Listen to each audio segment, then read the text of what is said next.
Daily is daily Vikings entertainment. We just want the Vikings to win a Super Bowl before we die. I will ride with this group. Seriously, man. Please. And away we go. Wow, no faith. You YouTube commenters, Vikes fan, DVC, odds on a 10-minute late start time. I think we set it for 4:05, and it's 4:06. 3 minutes. It's fine. 4:00. Yeah, my streaming computer says 4:06. iPhone says 4:08.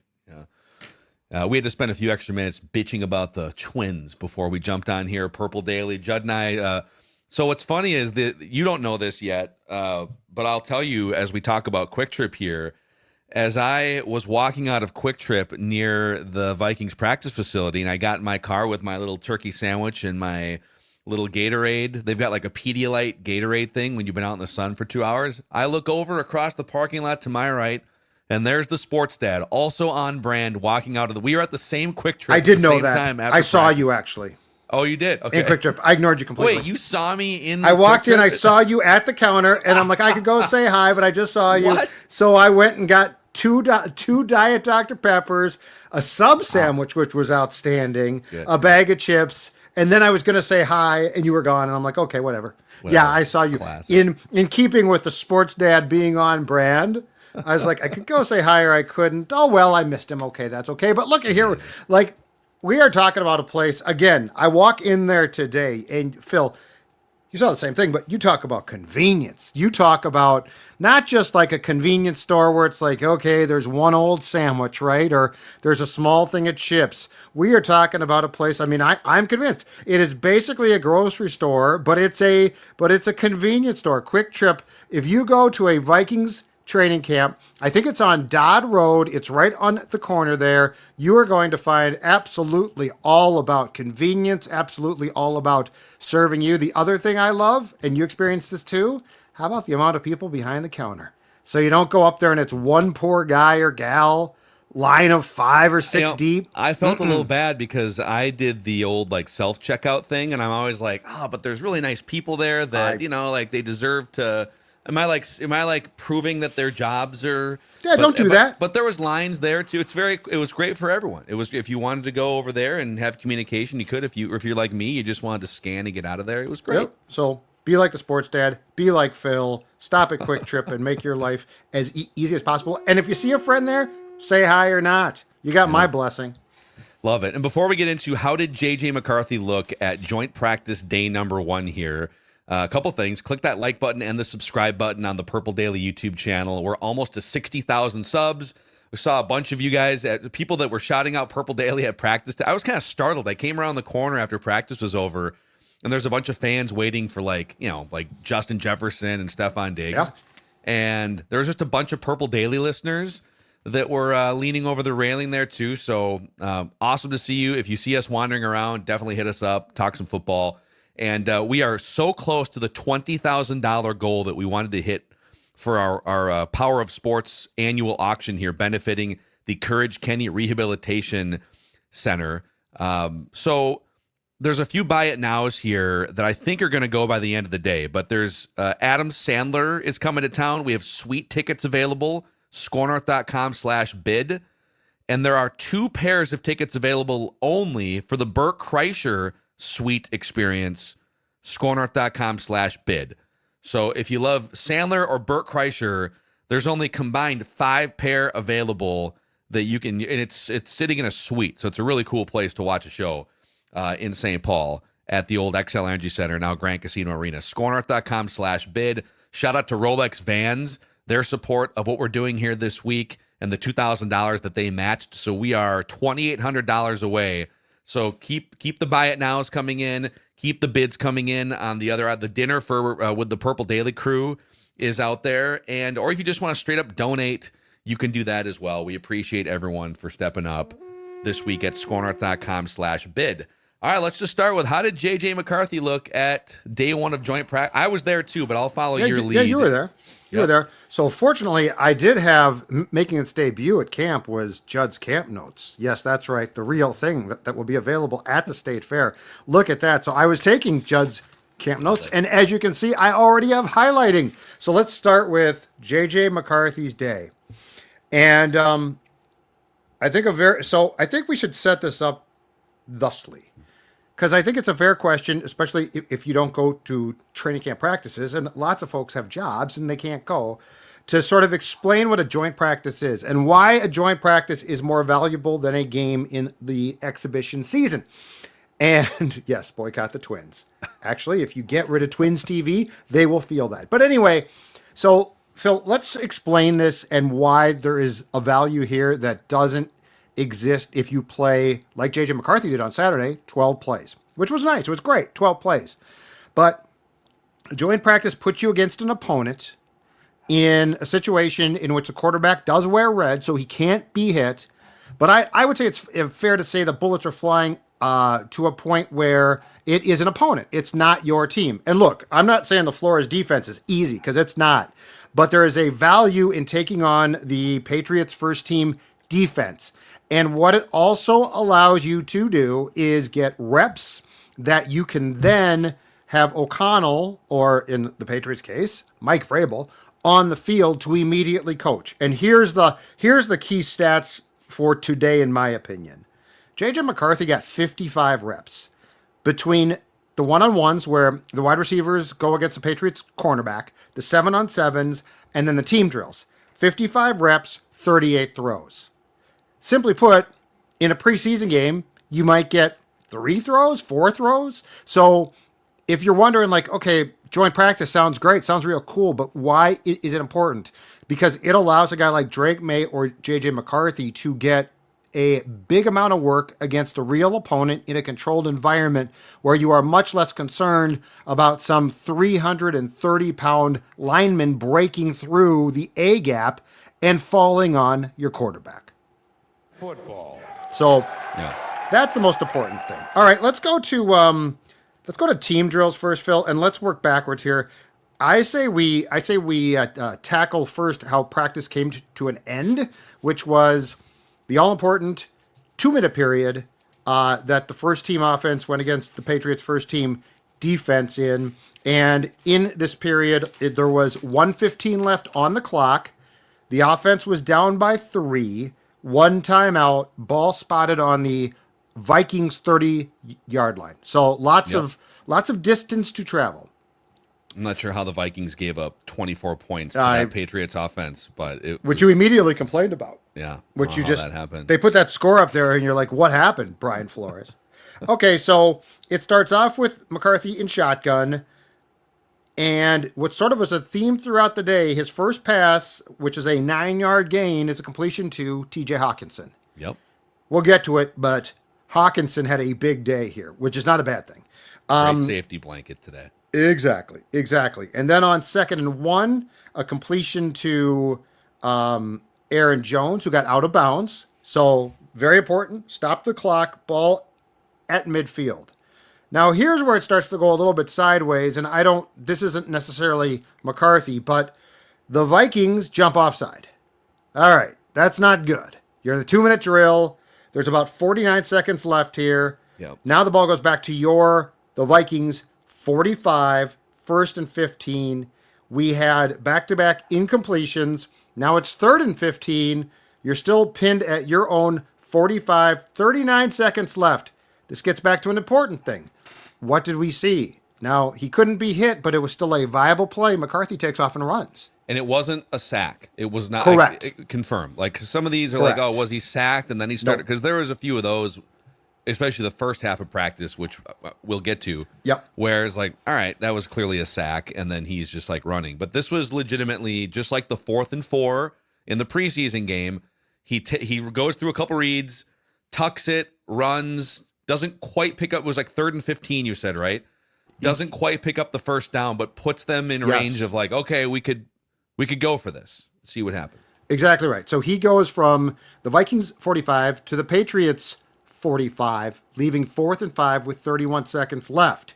He then completes a pass to another guy who had a big day, and of course was a main McCarthy target against Houston on Saturday, and unfortunately won't play the first 3 games.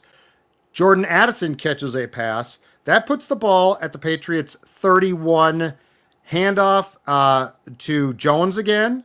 He gets about a yard. McCarthy spikes the ball. 48-yard field goal to tie is converted by Big Leg Bill, Will Reichard. So anyway, I thought it was a pretty good, again, I thought it was a good reflection of the entire day, which did it look perfect? Absolutely not.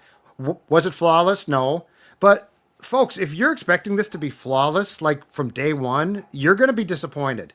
But what I liked was they got the points. I thought it was a very viable drive. Like, I didn't see, like, to your point, we're not saying, well, he picked up 10 yards. Well, no, he was really sacked.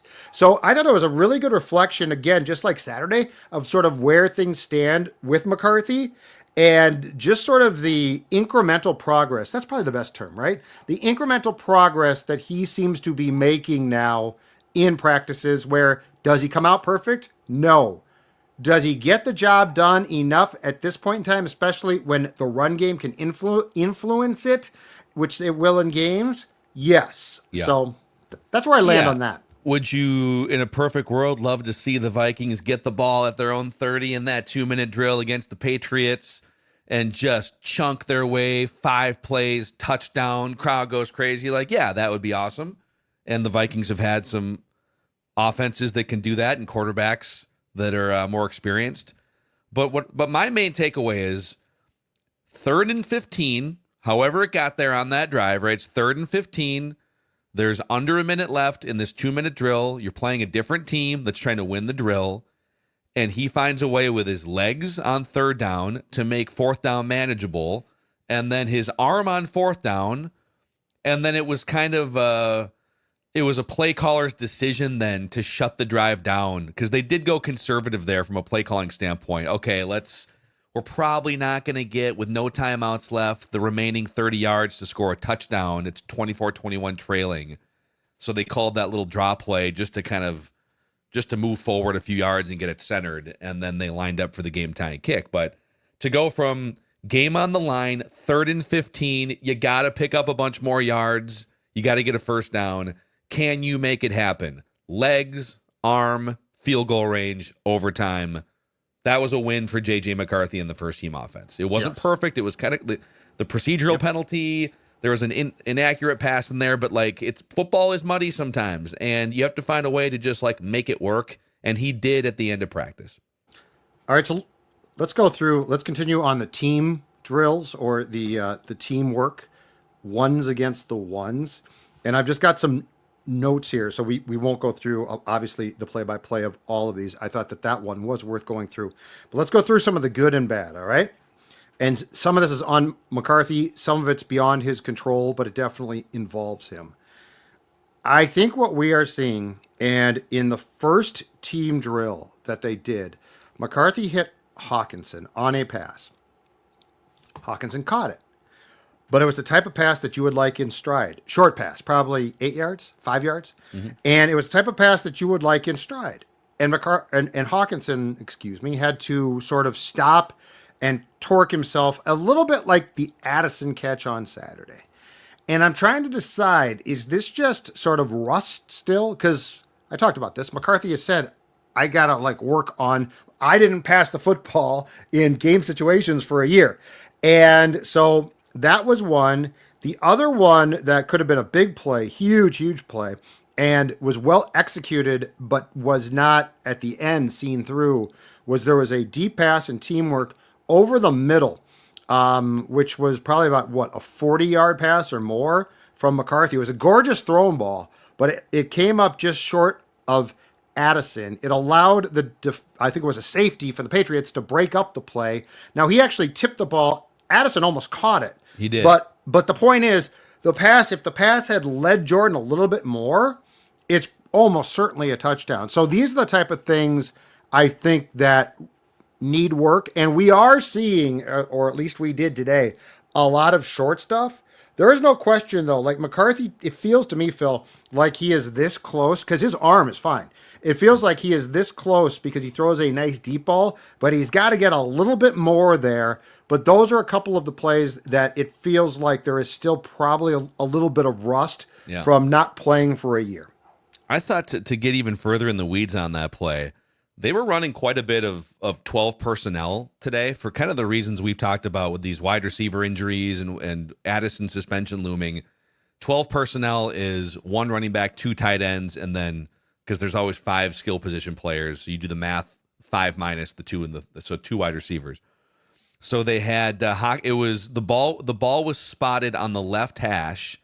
Addison was lined up outside left, and you had Josh Oliver was lined up on the right side next to Brian O'Neill. Hockenson goes in motion to the right. So now you've got your 2 tight ends both lined up to the right of Brian O'Neill, to the strong side of the field, or the big side of the field, wide side of the field. And it was a play action. So they made it look like, all right, that's the wide side of the field. We got 2 tight ends over there. Let's fake a handoff to, I think it was Jordan Mason.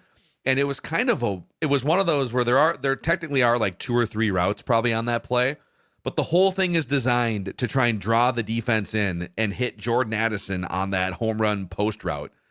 And the Patriots did not bite at all. They had 2 defenders absolutely shadowing him, but McCarthy still put it up and tried to hit the home run on the play. Of course, it didn't help perception-wise that maybe 5 minutes earlier or less, Max Brosmer hit, and you'll get to it, I'm sure, an absolute drop-in-the-bucket 45-yard touchdown pass in that same drill. So to Tim Jones again. That's the second consecutive practice in which Brosmer and Tim Jones have looked something like Montana and Rice. It's the damnedest thing, and Brosmer's pass was perfect. And I'm telling you what, I continue to drink the Brosmer Kool-Aid. I think the dude should be on the 53. But that's the type of pass you would like to... Those are the type of shots that when you take them, you want to see them completed, and it certainly could have been. Let's continue down the path of team drills, what we saw. Now I'm going to get to a good thing, and we've seen this more and more in practice, and I think this is part of the underneath game of JJ McCarthy that's a positive and will be used effectively. There was a completion in the second period of 11 on 11, completion to Hockenson again, who, by the way, caught 3 passes in team drills, in which McCarthy, under pressure, pretty heavy pressure again, drops his arm, adjusts his arm angle, and throws that 3/4 bang it's out pass. That is a tremendous skill, because that was, okay, this might be a sack, and it takes it from this might be a sack to, oh no, you're going to get 5 yards, you're going to get 8 yards, whatever the number is. But McCarthy has shown a tendency to be able to drop his arm and complete passes. And there are probably times you shouldn't, but there also are times where if you can complete the pass to Aaron Jones, Jordan Mason, TJ Hockenson, that to me is a reoccurring theme of something that I think we are going to see early in the season from McCarthy. Can I, at the risk of jumping ahead here again on Judd's practice notes or camp notes, and I should hit the official sounder. Judd's camp notes. It feels like, because we'll get to some of the bad, and there's been plenty of bad and kind of muddy throughout the last 3 weeks, and we've documented all of it. But it kind of feels like, to me, the mistakes that he makes, whether it's an interception or a sack. Well, I'll stick to the interceptions. When he throws interceptions or near interceptions, I don't feel like it's him misreading or like getting fooled by the defense as much as it is some accuracy stuff. Like, there's some quarterbacks you watch. I not even like Sam Howell's not even real. So Kevin O'Connell does a good job kind of giving them the answers, and it's up to them to throw an accurate pass. But we've watched enough training camps where sometimes quarterbacks will just like not see a linebacker, or they won't see a safety coming over the top or something, or like a Van Ginkel type play where in early in camp there was a couple Van Ginkel type plays. But McCarthy, the interceptions that he throws are sailing a receiver, which he did in 7-on-7. That's a great example. He sailed one to Jalen Naylor on the left side. Just airmailed him. The safety was right there waiting for it. And immediately he, kind of fires his fist and goes over to Jalen Naylor. Like that is something that continues to happen at least once per practice, it seems like. Mm-hmm. And I feel like that's the type of throw. It's going to be less about, he didn't see that crouching slot cornerback there and it's a pick six. It'll be like, oh, he sailed that over the middle pass and it went off the fingertips of Jordan Addison. Safety catches it back the other way. Is that fair? Absolutely. Yeah. And that actually, so the 7-on-7 pick that he threw today against the Patriots was the same. It looked like the same type of play where if the Texans had a safety deep on the Lucky Jackson pass on Saturday, because if they had that ball could have been picked. Yes, that felt like the same thing. The 7-on-7, I thought, and we'll get to it in a second, but just quickly, I thought he actually struggled more in that, which is basically like a passing camp, than in team. Like the team was a little bit muddy and it wasn't great at times, but I actually felt like his passing, he looked more comfortable in that drills, I thought, than he did in the 7-on-7. Just a couple more things from the team drills. There was a mix-up on a shotgun snap with Ryan Kelly. And this is why I continue to say, anytime that Ryan Kelly misses is a big deal. I don't know if it wasn't a great snap. It looked like McCarthy could have handled it regardless. He didn't. Now, in a drill like this today, you pick up the ball and he just runs. In real life, you got a couple of big guys coming in and they probably smack you hard and you're probably off the ball and it's now bouncing around. But that factor with a new center, and this can be true with any center and quarterback. So this is not just a picking on those guys, but that's something you can't have that. Like week one, that needs to be cleaned up. That's how there are certain things. We could probably list 5 to 10 things of how do you lose a football game, right? Like how do you lose a football game in 10 ways? And that's one of them.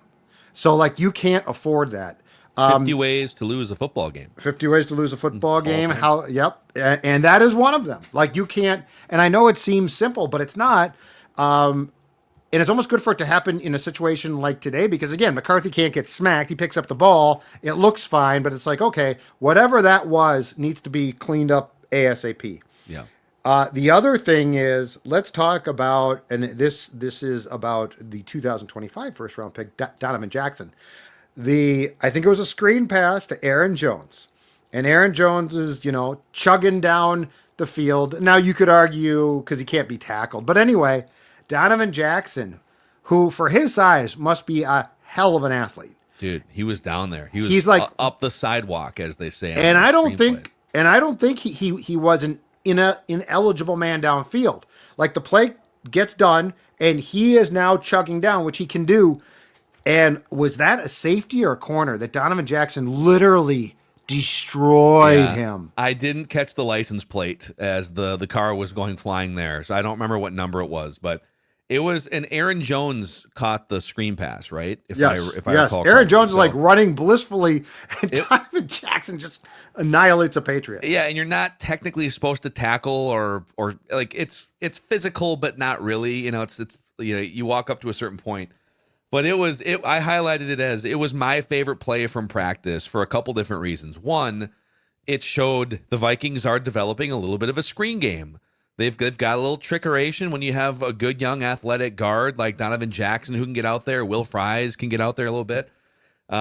So McCarthy does a good job. There was a defender in his face, and it is you think like how hard can screen passes be? Just dump it to the running back. Dude, like the offensive line is letting the defense through, and you have to find a slot in there somewhere. So it's a trickier play than maybe we give it credit for sometimes. So McCarthy does a good job, dumps it to Aaron Jones, and then Aaron Jones kind of scoots up because the Patriots sent a blitz on the play. So it was like wide open pasture for the first 15 yards, just an instant 15-yard gain. And Aaron Jones, in those 15 yards, catches up to the 3 offensive linemen that are down there up the sidewalk, up the numbers, trying to block on this play. So Aaron Jones then kind of stops for a second as he's trying to figure out, lets the offensive lineman pass him on the left to create a wall, and picks up another like 10 yards by just being patient. And within those 10 yards, that's where Donovan Jackson, it must have been slow motion for him. His eyes got wide. And he knows it's a joint practice. It's not a real football game, but oh my God, I haven't hit anyone since Ohio State.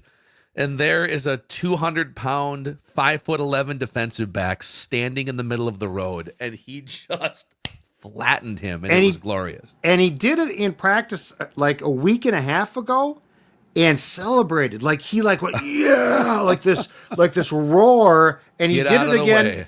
way. But I mean, I'm sure that Boone and Searles could explain it to us, but you got to be a hell of an athletic guard, right? Like he was trucking down the part field. of it, like to get down. Yeah, Well, I mean, like it looks like, oh, of course he's downfield and blocking. Yeah. But like the athleticism, I mean, that's a huge man. I would not say, oh yeah, he's just going to run down the field and look. he got down there really fast, and then it is tough when you're like 6'6" and 320 pounds or whatever he's listed at, and you're a dancing bear out in the open. Yeah. And you're part of your job on a screenplay is like, but the people that you're encountering on the other team down the field that far aren't defensive tackles.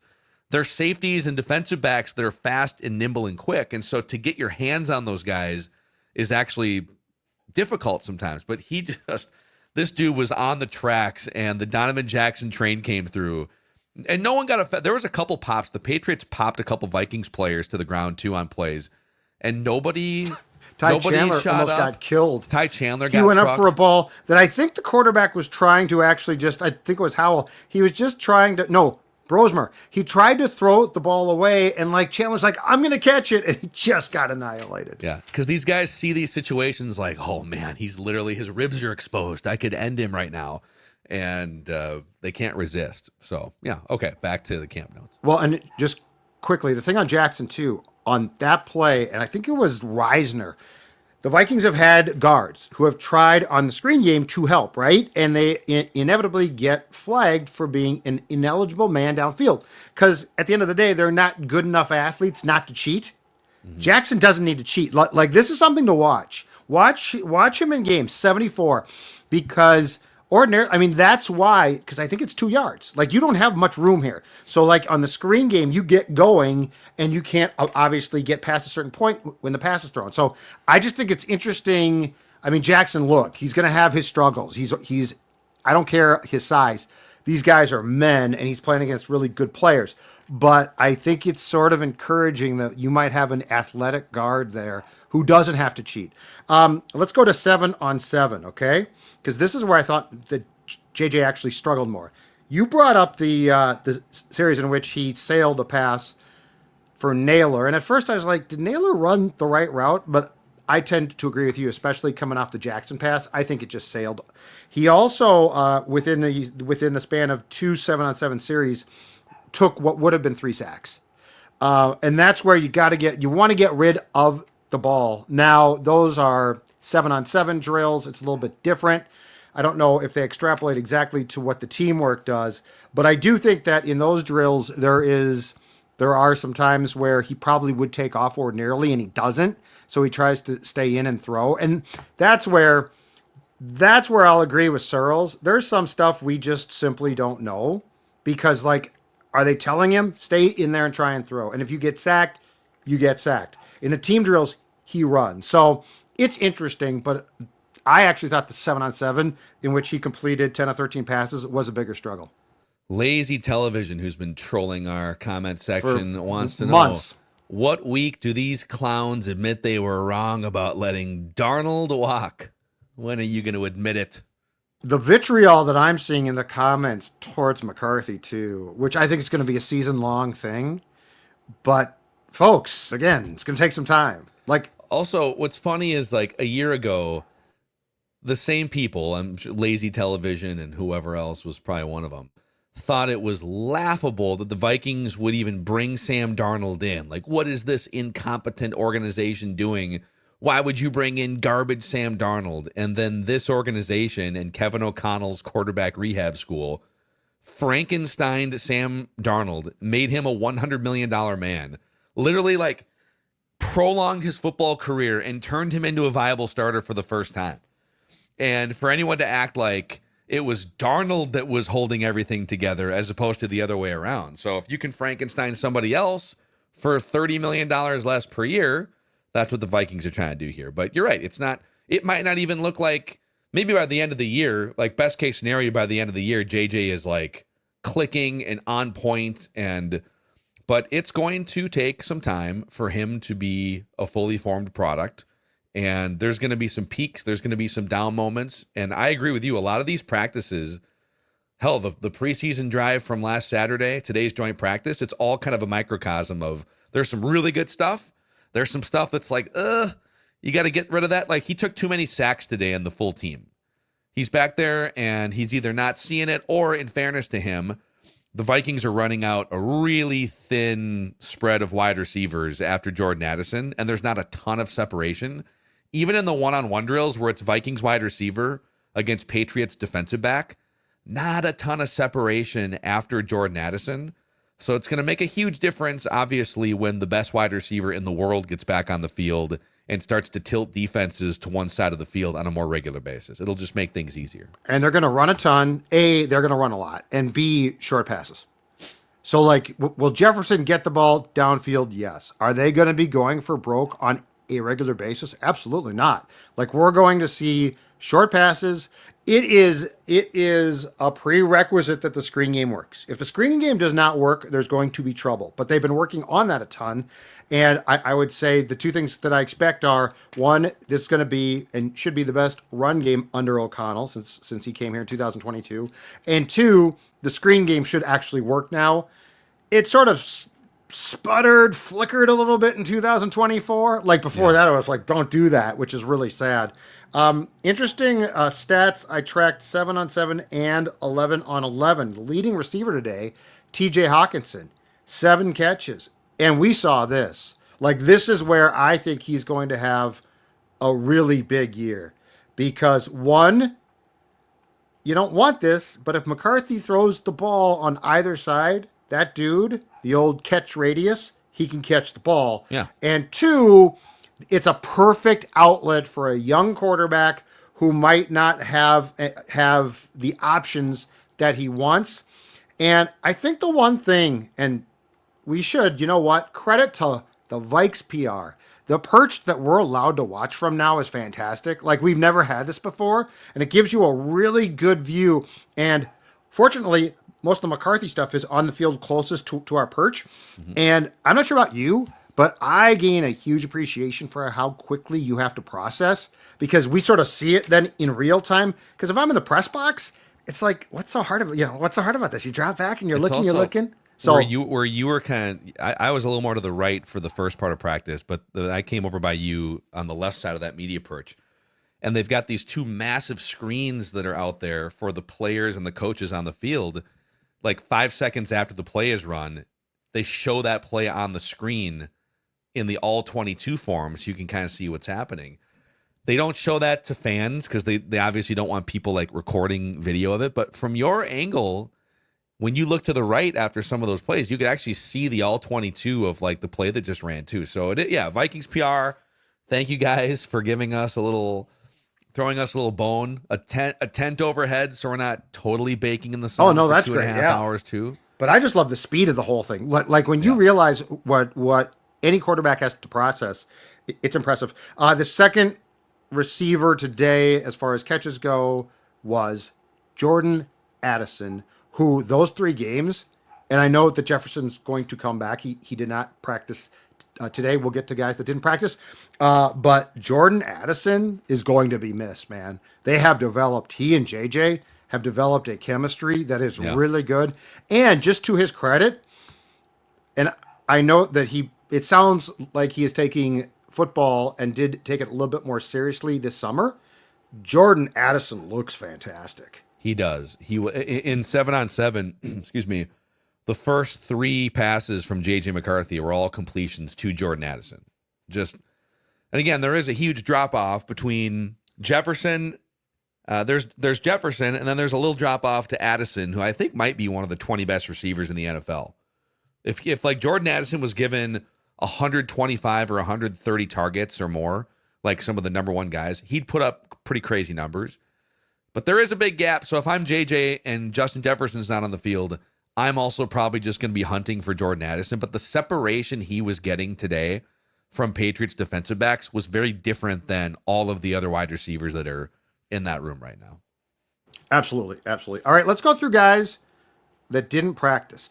Because I think hold on. this is worth talking about. Let's do that. Let's do that in a second, and then we'll also get to some of the luminaries that were in the house. Oh, yeah. Day one of joint practice here. But I want to shout out our friends at Game Day Men's Health. Nothing makes you feel like you're getting old, like A, turning 40 in the spring, and then B, watching some of the best athletes in the world at their craft up close at football practice. So I am really fortunate and thrilled that I found Game Day Men's Health, which there's 3 locations in the Twin Cities, Edina, Minnetonka, and Roseville. I bounce back and forth between the Edina and Minnetonka ones. And it is modern men's health care where men go to reclaim energy, confidence, and vitality. No judgment, just solutions. It's very easy for us guys to just sort of, I don't feel the same way that I did when I was 25 or 30.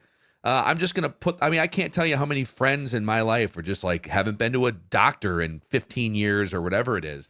So whether it's decreased energy, mental fog, stubborn weight, maybe you specifically have lower testosterone than you did 10 years ago. That's the case with me, straight up. Weight loss solutions.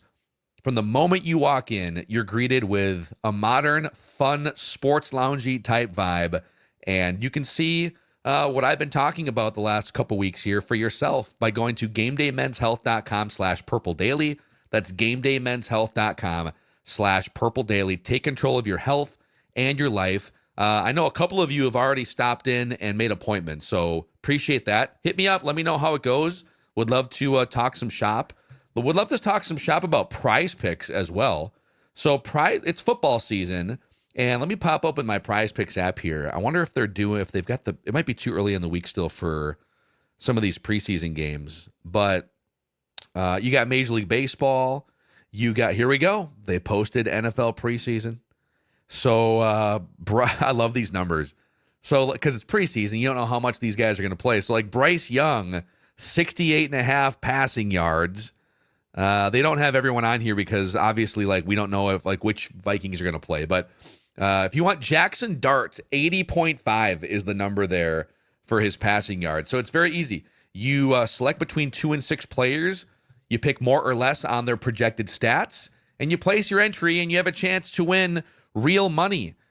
That's how it works on Prize Picks. Download the Prize Picks app today and use the code Purple Daily to get $50 in lineups when you play just $5. That's code Purple Daily on the Prize Picks app, and you get $50 in lineups when you play just $5. Prize Picks, run your game.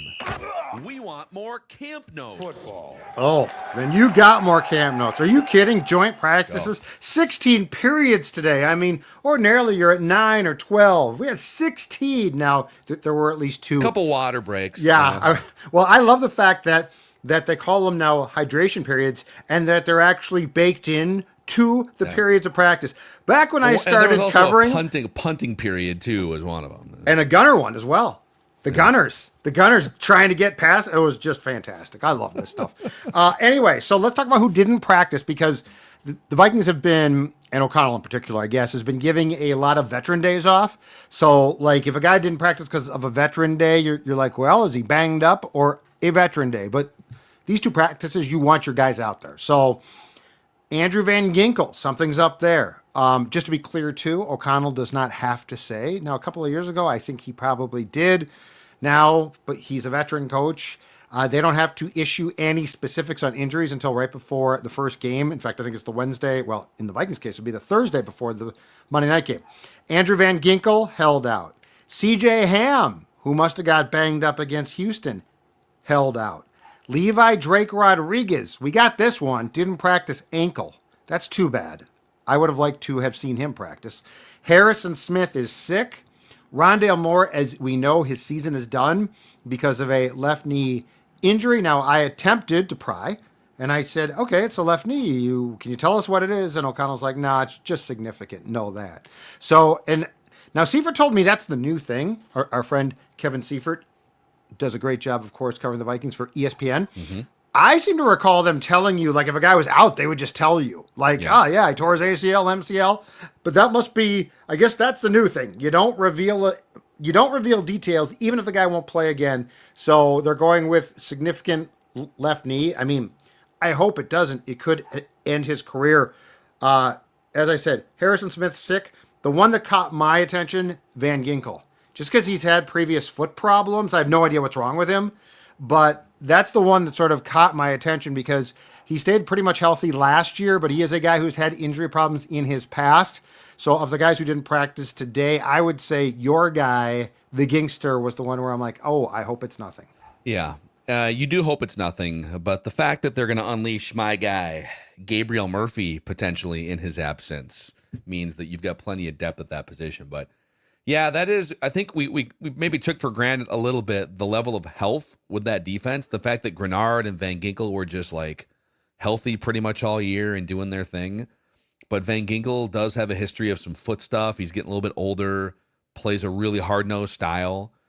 They ask a lot of him. So we're kind of getting to the point in training camp here where we're less than a month until the first game, and any sort of injury that may happen in a joint practice or in a preseason game does put week one in jeopardy for a lot of players. So, it's one thing if you're Jefferson and you pop your hammy a little bit the second practice, the last week in July, whatever, you got 6 weeks to figure it out.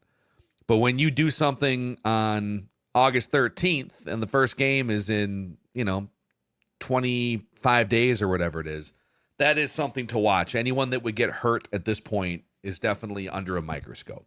And the last one is O'Connell said that Justin Jefferson obviously not practicing again this week. He has not practiced since the second practice of training camp, and he will now be reassessed next week. I think he's going to start to practice right before the week of the Bears game. Like at this point in time, because he's out on the field, he's running around, he looks fine. He has progressed. In fact, it was yesterday to taking part in walkthroughs, so that's good news. But the reality is, I think if you think that you're going to see Jefferson in a training camp practice, don't hold your breath. Yeah, agreed. Yeah, he is just like, looks like he's ready to go, right? Like he's out there. I think they're being careful. He's got his gloves on. I think he's catching passes. I think he had a small twinge, right? Like a small twinge. He's had a hamstring problem in the opposite leg before, and I think more importantly, and I asked O'Connell about this last week, Addison's going to be suspended. You cannot go into the Bears game with Jalen Naylor as your one. Yeah. By the way, Czar chimes in for anyone waiting for Judd to include the cheerleader power rankings for the Vikings. Maybe tomorrow we'll get. Oh, that's what that was. Yeah, that's what that was. I didn't know the person's name. By the way, you guys can help us here. For those of you that are still going through Judd's camp notes with us, day one of joint practice, we're so close to 60,000 YouTube subscribers. So if you enjoy this podcast, if you enjoy Judd's camp notes, if you're looking forward to the season, or if you're new to this community, welcome in Phil Mackey, Judd Zolgad, and our cast of friends who join us on Purple Daily throughout the week. Click that like button and the subscribe button on the Purple Daily YouTube channel. And then on the audio side, Apple and Spotify, you can help us by giving us a 5-star rating and a positive review. So, all right. Judd's camp notes. Sam Howell, up and down day a little bit, but he did look good again. Like he's looked, starting with the preseason game on Saturday against the Texans, and then I thought today he's much more passable, no pun intended. In the 2-minute drill, I think I charted him at 2 for 5. That was not great, but his decisiveness, it appears that, and this might be because I think the install is all done now, his decisiveness of what to do with the ball has definitely improved. Yeah. So my backup QB rankings currently, Max Brosmer 1, of course. Still, Sam Howell 2, Brett Rippon 3. Yeah. I think Howell there's still some things with him that there's some accuracy stuff, but the biggest bugaboo in his career has been the sack rate. He takes way too many sacks.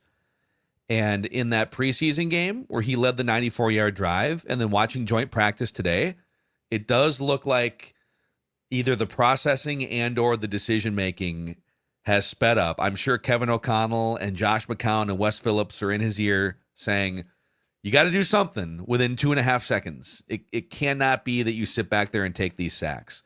He dirted a ball on that aforementioned drive.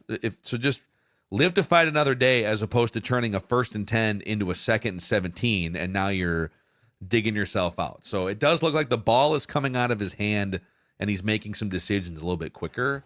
It's not like he's lighting it up from what I've seen. No, I agree with that. Ty Felton, though. A couple nice catches from Sam. Nice catches. That was good to see as well, because I've been very concerned there. Yeah. Let's go to kicking. Will Reichert. The big game tying field goal. 48-yarder. And then to end practice, we broke off and just did field goals, which I love. All right, so let's go through it.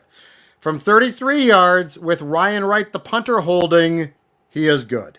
From 44 yards with Ryan Wright, the holder, he is good. And then from 48 yards with new punter Oscar Chapman holding, he is good. And then Chapman again, who I think that, if I'm not mistaken, Reichert's missed at least 2 or 3 with Chapman as his holder. And then on the last kick of the practice, 53 yards, good again. So, kicking concern, I issued a kicking warning last week. So, conditions were very ripe for a kicking problem. I am pulling that back now. Now, be kicking aware. Definitely be kicking aware. But I am pulling that off. We will break in live. Yeah. We will interrupt regularly scheduled What we have here is a kicking problem. What you're going to see here around Matamidi is a missed field goal.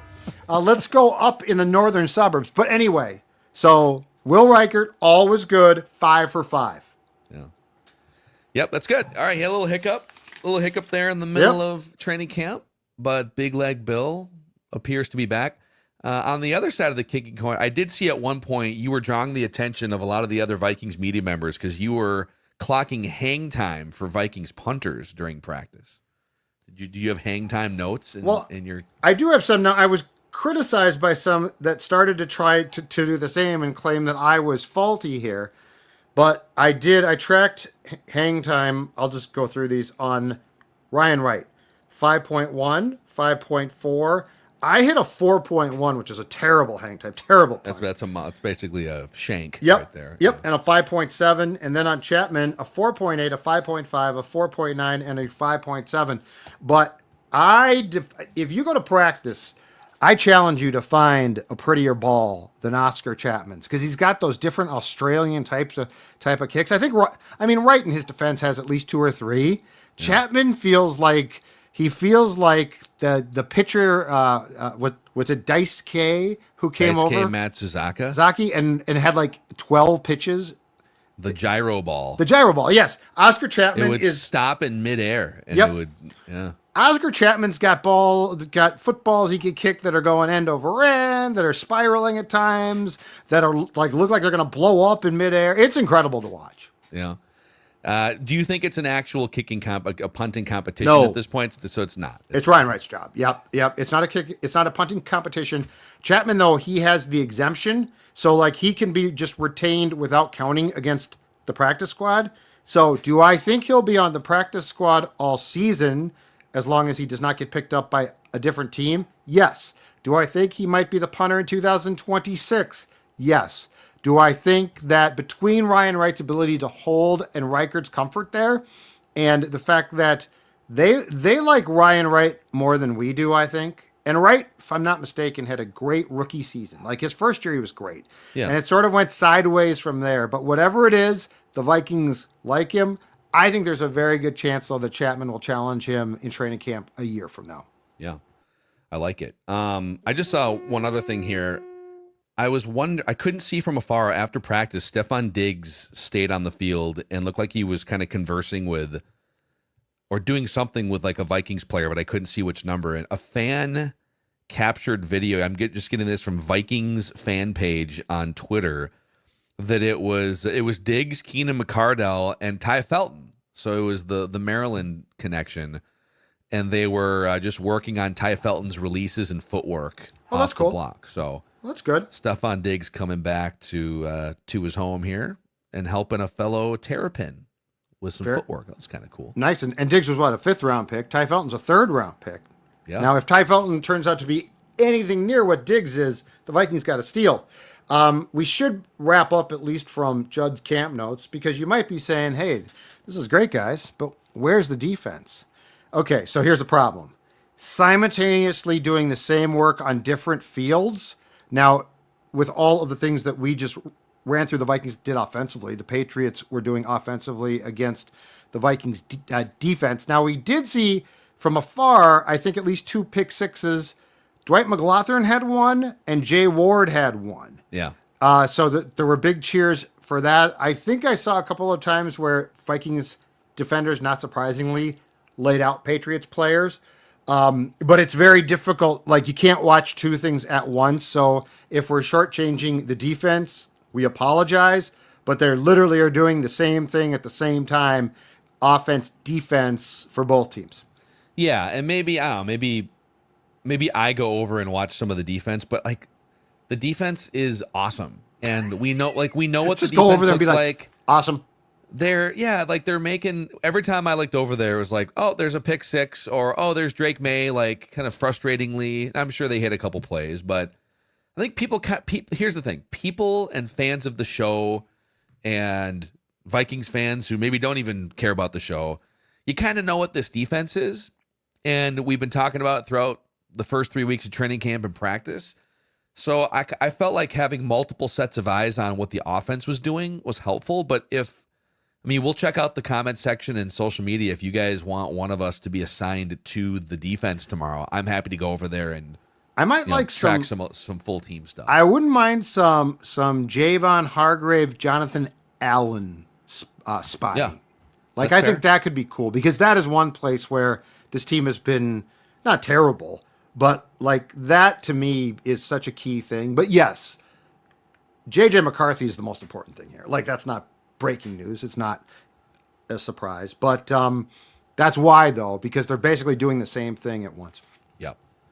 Would you like the list of luminaries that were? Well, you were, yeah, because I was like, today. I was all about Judd's camp notes, and Mackey, meanwhile, hobnobbing with the luminaries. I was able to take notes, hobnob, enjoy some social time as well. So this list of luminaries presented by Federated Insurance. So Federated's been just such a great partner for us as we have attempted to grow Score North and Purple Daily. And they've been a great partner for countless small and medium-sized businesses, the backbone of America, going back over 100 years, Federated with its roots in Minnesota, but now working with companies and businesses in all 50 states. They are here to help you protect your company's reputation, workplace, employees, and financial assets. And they do it in very specific industries, and you can find out what that list of industries is at federatedinsurance.com, where it's our business to protect yours. So, well, Diana Rossini was in the house from The Athletic. And Where did she go? She was like on the field at one point. She gets to go kind of wherever she wants to. Yeah, okay. She was on the field at one point. She, I have no personal problem with her. Like, have met her once or twice, and generally think she does a good job reporting. I think she either was led down the wrong path, or maybe, I don't know, if she just like only had a source or two that was more Aaron. Like, if the Vikings wanted Aaron Rodgers would be a Viking. It wasn't a cost thing. The Vikings certainly have a thin room. Like, you'd think that Aaron Rodgers wouldn't be one of the 2 best quarterbacks in that room right now. So Vikings fans have just been all over her Twitter account and comments on her podcast. So I've seen her kind of on social media and on some podcasts, like, I'm going to Minnesota this week. Wish me the best. But she was in the house. At one point, Robert Kraft came walking out to the middle of the practice field. And so, Kevin O'Connell is like super intense in his own way. Like, he has fun and he's gregarious, but he's a planner. And right before the joint practice started, when they were doing some warm-up stuff, he came walking over and just sat on a water cooler off to the side away from everybody, just to like collect his thoughts, go through the play sheet and the practice session one more time. And then he walked out, started leading practice. They go through like the individual stuff for a half hour, and they fire up the first team drill. So they go 7-on-7. Now it's time for team. And Robert Kraft came out right as the first team offense is huddling, and kind of like, yes, they had him as a Patriot back in like 2008. And I'm sure they probably don't get to see each other that often. And I think it was Kraft just like trying to reconnect with Kevin, but also Kevin was like, it looked to me like he was trying to be polite, but also I'm trying to like run a practice here. And you cut me, so bye. Right. And you cut me in 2009. But Robert Kraft catching up with Kevin O'Connell. Brad Childress, former Vikings coach, was in the house today. I didn't get to say hi. Yeah, he was asking about you. Where's my guy? Sure was. Where's my guy, Judd? Where's my guy, Jugs? That SOB. But he was I think he still has a house somewhere in the Twin Cities. Yeah, Western Burbs somewhere, yeah. But I don't know that I've seen him around practice before since he got fired. He was at training camp 15 last year years one ago. day. He came for one day, say same thing. But I think his daughter still lives out west, so. Okay. Like Western Metro or Western like Metro, yeah. Okay. Yeah. Nope. Western Metro. So he was in the house, not like on the sidelines or anything, just kind of up in the like family and friend section. Joe Mauer was in the house today. Got to catch up with Joe. Did you ask him? Did he buy part of the team yet? Thought about asking, are you part of the minority ownership part of the group? Local group? I'll say this. I know this is not a Twins podcast. If you want those rants, Scorner Twin Show. But if Joe Mauer or somebody else equally likable is part of the minority group and they didn't leverage that in their announcement, they are fools.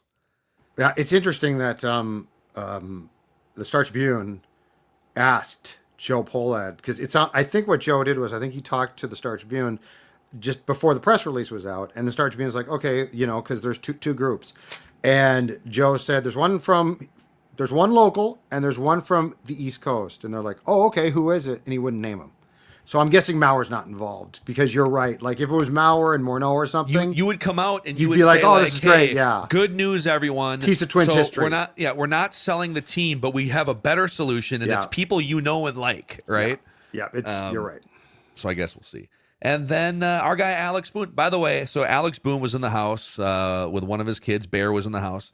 And of the 5 people I just mentioned, Robert Kraft, Diana Rossini, Brad Childress, Joe Mauer, there's probably some others that I missed, Alex Boone, only one of those 5 did I spot people demanding their autograph. And it was the Rhino, Alex Boone, signed some guy's football, people coming up, love the O-line committee, love the Trenches episodes on Purple Daily. So it's cool. It was cool walking around a little bit with our guy Alex Boone. So yeah. So Boone's more popular now as a member Joe of Mauer. the O-line. No, than he was as a player here.